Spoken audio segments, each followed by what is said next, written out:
ಹಿಂದೂ ಸನಾತನ ಧರ್ಮ ಬ್ರೆಜಿಲ್ನ ಸೇನಾಧಿಕಾರಿಯನ್ನ ಸೆಳೆಯಿತು. ಸ್ಟಾಕ್ ಮಾರ್ಕೆಟ್ನ ಚಾಣಾಕ್ಷ ಕೋಟಿ ಕೋಟಿ ಸಂಪಾದನೆ ಬಿಟ್ಟು ಭಾರತಕ್ಕೆ ಬಂದ್ರು. ವೇದ, ಉಪನಿಷತ್ತು ಮತ್ತು ಗೀತೆಯ ಜ್ಞಾನ ಪಡೆದು ಪದ್ಮಶ್ರೀ ಪುರಸ್ಕಾರ ಪಡೆದ್ರು. ಬ್ರೆಜಿಲ್ನಲ್ಲಿ ಭಾರತೀಯ ಗುರುಕುಲ ಸ್ಥಾಪಿಸಿದ ಈ ವಿದೇಶಿ ವ್ಯಕ್ತಿಯ ಬಗ್ಗೆ ನಿಮಗೆಷ್ಟು ಗೊತ್ತು? ಸಂಪೂರ್ಣ ಮಾಹಿತಿ ಇಲ್ಲಿದೆ ನೋಡಿ.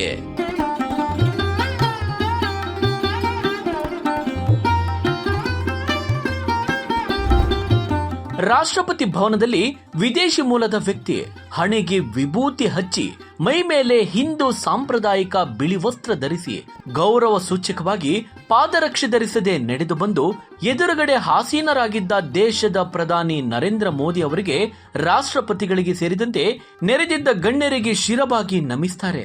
ಅಲ್ಲಿ ನೆರೆದಿದ್ದ ಪ್ರತಿಯೊಬ್ಬರು ಯಾರಿವರು ಅಂತ ಕಣ್ಣರಳಿಸಿ ನೋಡ್ತಾರೆ.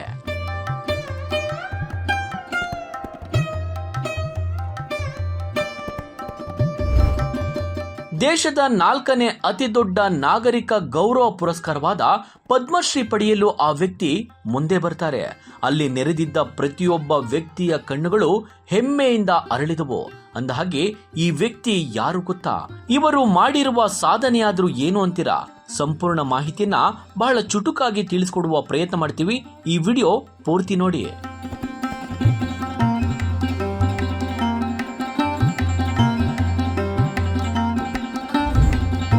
ದೇಶದ 4ನೇ ಅತಿ ದೊಡ್ಡ ನಾಗರಿಕ ಗೌರವ ಪುರಸ್ಕಾರವಾದ ಪದ್ಮಶ್ರೀ ಪಡೆದ ಈ ವ್ಯಕ್ತಿ ಬೇರೆ ಯಾರೂ ಅಲ್ಲ, ಬ್ರೆಜಿಲ್ನ ಜೋನಾಸ್ ಮೆಸೆಟ್ಟೆ.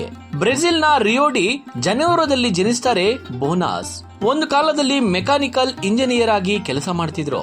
ಮುಂದೆ ಅವರು ಬ್ರೆಜಿಲ್ನ ಸೈನ್ಯದಲ್ಲಿ ಅಧಿಕಾರಿಯಾಗಿ ಸೇವೆ ಸಲ್ಲಿಸಿದ್ರು. ನಂತರ ಸ್ಟಾಕ್ ಮಾರ್ಕೆಟ್ನಲ್ಲಿ ಯಶಸ್ವಿ ರಣತಂತ್ರ ಸಲಹೆಗಾರರಾಗಿ ದುಡಿತಾರೆ. ಅಪಾರ ಹಣ ಮತ್ತು ಖ್ಯಾತಿಯನ್ನು ಕೂಡ ಗಳಿಸ್ತಾರೆ.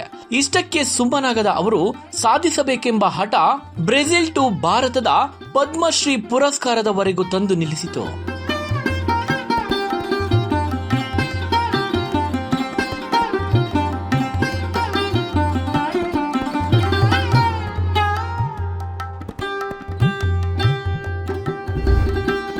ಮೆಸೆಟ್ ಅವರೇ ಹೇಳುವಂತೆ ಸೇನೆಯಲ್ಲಿ ಸೇವೆ ಸಲ್ಲಿಸಿದ್ರು, ಸ್ಟಾಕ್ ಮಾರ್ಕೆಟ್ನಲ್ಲಿ ಯಶಸ್ವಿಯಾದ್ರು. ಇಷ್ಟೆಲ್ಲ ಸೌಕರ್ಯಗಳು ಇದ್ರೂ ಕೂಡ ಅವರ ಮನಸ್ಸಿನಲ್ಲಿ ಒಂದು ಬಗೆಯ ಖಾಲಿ ಭಾವವಿತ್ತು, ಶಾಂತಿ ಇರಲಿಲ್ಲ. ಮತ್ತಷ್ಟು ಸಾಧಿಸುವ ಹಂಬಲವನ್ನ ಹೊಂದಿದ್ರು. ಈ ಆಧ್ಯಾತ್ಮಿಕ ಶಾಂತಿಯ ಹುಡುಕಾಟವೇ ಅವರನ್ನ ಭಾರತಕ್ಕೆ ಕರೆತಂದಿತು. ಭಾರತಕ್ಕೆ ಬಂದು ಅವರು ತಮಿಳುನಾಡಿನ ಒಂದು ಗುರುಕುಲದಲ್ಲಿ 3.5 ವರ್ಷಗಳ ಕಾಲ ಕಠಿಣ ಶಿಸ್ತಿನಲ್ಲಿ ಅದ್ವೈತ, ವೇದಾಂತ ಮತ್ತು ಭಗವದ್ಗೀತೆಯನ್ನ ಆಳವಾಗಿ ಅಧ್ಯಯನ ಮಾಡಿದ್ರು. ಜ್ಞಾನವನ್ನ ಪಡೆದ ನಂತರ ಮೆಸೆಟ್ಟಿ ಒಲ್ಲದ ಮನಸ್ಸಿನಿಂದಲೇ ಬ್ರೆಜಿಲ್ಗೆ ತೆರಳಿದ್ರು. ಆದರೆ ಹೋಗುವಾಗ ಅವರು ಒಬ್ಬರೇ ಹೋಗಲಿಲ್ಲ. ವೇದ, ಉಪನಿಷತ್ತು ಮತ್ತು ಗೀತೆಯ ಜ್ಞಾನವನ್ನ ತಮ್ಮೊಂದಿಗೆ ತೆಗೆದುಕೊಂಡು ಹೋದ್ರು. ಅಲ್ಲಿ ಅವರು ವಿಶ್ವವಿದ್ಯಾಸಂಸ್ಥಾನವನ್ನ ಸ್ಥಾಪಿಸಿದ್ರು. ಸ್ಥಳೀಯ ಯುವಕರಿಗೆ ಮತ್ತು ವಿದ್ಯಾರ್ಥಿಗಳಿಗೆ ಸನಾತನ ಸಂಸ್ಕೃತಿ ಮತ್ತು ವೇದಗಳ ಬಗ್ಗೆ ಶಿಕ್ಷಣ ನೀಡಲು ಪ್ರಾರಂಭಿಸಿದ್ರು. ಇಂದು ಸುಮಾರು 1.5 ಲಕ್ಷಕ್ಕೂ ಹೆಚ್ಚು ಜನರು ಅವರ ಸಂಸ್ಥೆಯ ಮೂಲಕ ಸನಾತನ ಸಂಸ್ಕೃತಿಯನ್ನ ಕಲಿಯುತ್ತಿದ್ದಾರೆ. ಅವರ ಈ ನಿಸ್ವಾರ್ಥ ಸೇವೆಯನ್ನು ಗುರುತಿಸಿ ಭಾರತ ಸರ್ಕಾರವು 2025ರಲ್ಲಿ ಅವರಿಗೆ ಪದ್ಮಶ್ರೀ ಪ್ರಶಸ್ತಿಯನ್ನು ನೀಡಿ ಗೌರವಿಸಿತ್ತು. ಎತ್ತ ಬ್ರೆಜಿಲ್, ಎತ್ತ ಭಗವದ್ಗೀತೆ, ಎತ್ತ ಉಪನಿಷತ್ತು ಅಲ್ವೇ? ಸನಾತನ ಹಿಂದೂ ಧರ್ಮದ ಸೆಳೆತವೇ ಅಂತಹದು ಸ್ನೇಹಿತರೆ. ಏನಂತೀರಿ? ನಿಮ್ಮ ಅನಿಸಿಕೆಯನ್ನ ಕಮೆಂಟ್ ಮಾಡಿ. ಧನ್ಯವಾದಗಳು.